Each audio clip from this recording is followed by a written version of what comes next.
Bonjour à tous mes amis, j'espère que vous allez bien.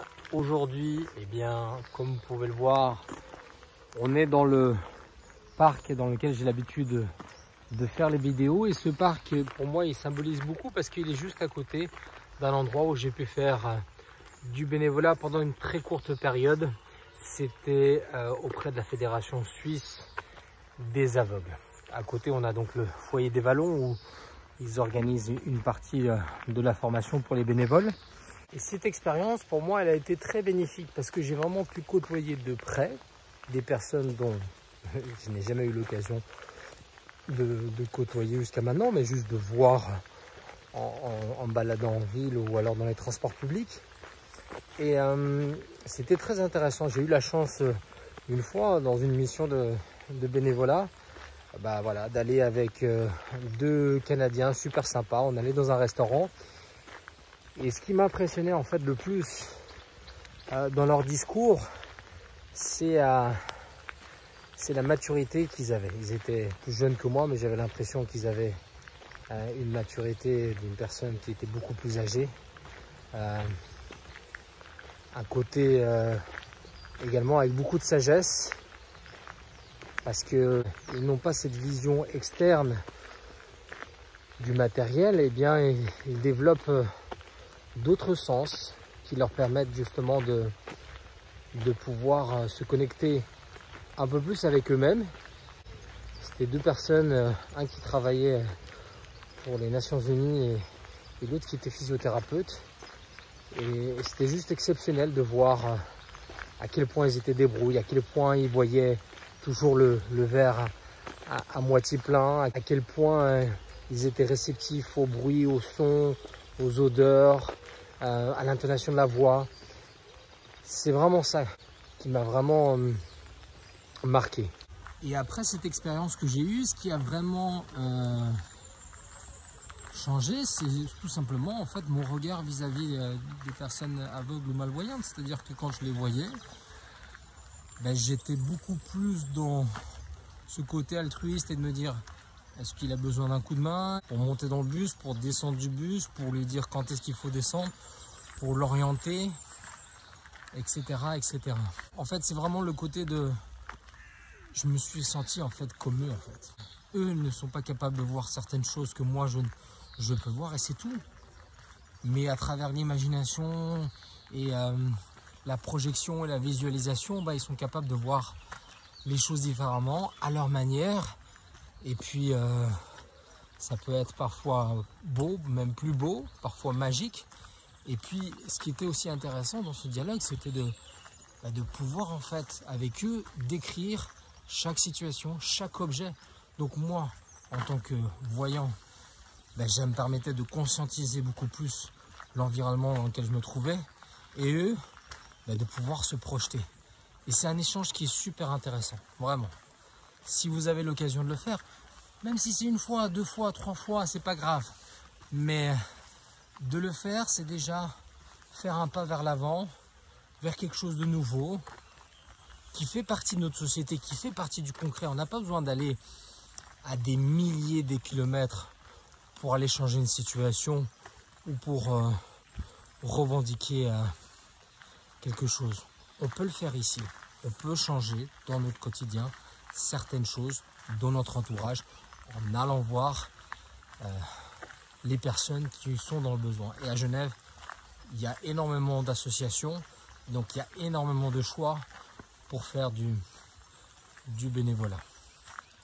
Donc ça, c'est un peu une expérience que j'ai pu faire et que je recommande à chacun de pouvoir le faire peut-être une fois dans sa vie parce que c'est vachement intéressant ce partage. C'est un truc unique et ça nous permet à nous d'ouvrir les yeux sur sur cette situation et puis de vraiment créer un lien avec des personnes qui n'ont pas toujours l'occasion de créer des liens sauf à travers cette fédération ou alors à travers la famille ou les amis proches. Mais pas comme nous qui avons l'occasion de parler en se baladant, en allant en soirée ou ou un apéro chez les amis, on a plus de facilité pour pouvoir créer ce lien. Donc aller vers ces gens-là, c'est super intéressant. Ça, c'est l'une des premières expériences que j'ai pu faire pendant ma période d'arrêt et puis par la suite lors de ma reprise de travail. Et la deuxième expérience qui m'a marqué et que je voulais vous en parler aujourd'hui, c'était d'aller dans des lieux d'accueil d'urgence pour servir des repas, animer des activités ou alors proposer offrir le service des douches pour les personnes qui sont dans le besoin. Et je vais vous raconter cette expérience aussi qui pour moi a été assez forte parce que le premier jour où je suis arrivé là-bas, c'était assez impressionnant. Je me suis retrouvé dans une situation où j'ai vraiment eu le souffle coupé parce que la précarité, je l'ai vue à Genève. Mais c'est pas quelque chose qui pour moi était flagrant. J'avais l'impression que voilà, effectivement il y avait une pauvreté mais qu'elle n'était pas excessive. Et le fait de rentrer dans cet endroit, de voir et de m'imprégner de ça, là ça m'a remis un peu les idées en place.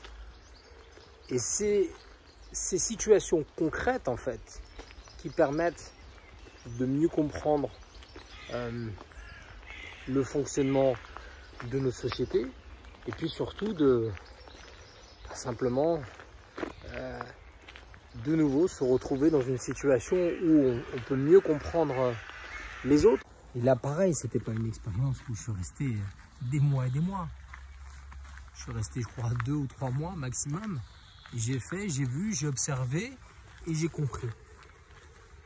Ce qui est intéressant dans ce genre de situation et quand tu fais du bénévolat, c'est que soit tu peux rester dans l'endroit où tu fais du bénévolat et puis tu peux apporter des idées, ou alors soit tu t'inspires de ce que tu vois pour toi créer peut-être une association ou autre qui te parle. Mais l'inspiration, tu vas pouvoir l'avoir en allant chercher des gens, en allant à la rencontre des gens et en créant des opportunités. Et c'est pour ça que moi je pense que le meilleur moment pour passer à l'action, c'est quand c'est pas le bon moment en fait. Donc voilà, 2 exemples de bénévolat que je voulais vous partager aujourd'hui. Un en rapport avec la précarité, l'autre avec les malvoyants et les aveugles. Mais tous 2 se passent ici à Genève, en Suisse. Et de savoir et d'avoir la chance de pouvoir aller auprès de ces personnes qui sont à un quart d'heure ou une demi-heure de chez soi, eh bien c'est vraiment une chance unique. Et il y a énormément d'associations à Genève qui font un boulot remarquable, qui sont impliqués à fond. Et c'est des gens qui travaillent un peu dans l'ombre et malheureusement ne sont pas toujours mis en avant comme il se devrait. Et voilà, petit partage aujourd'hui sur un sujet qui me parle et que j'avais envie de vous partager. Si vous avez des questions ou des remarques, comme d'habitude, n'hésitez pas à les mettre sur les commentaires ou à m'écrire en message privé. Et puis moi je vous souhaite à tous une très belle journée. Je vous dis à bientôt pour la prochaine vidéo.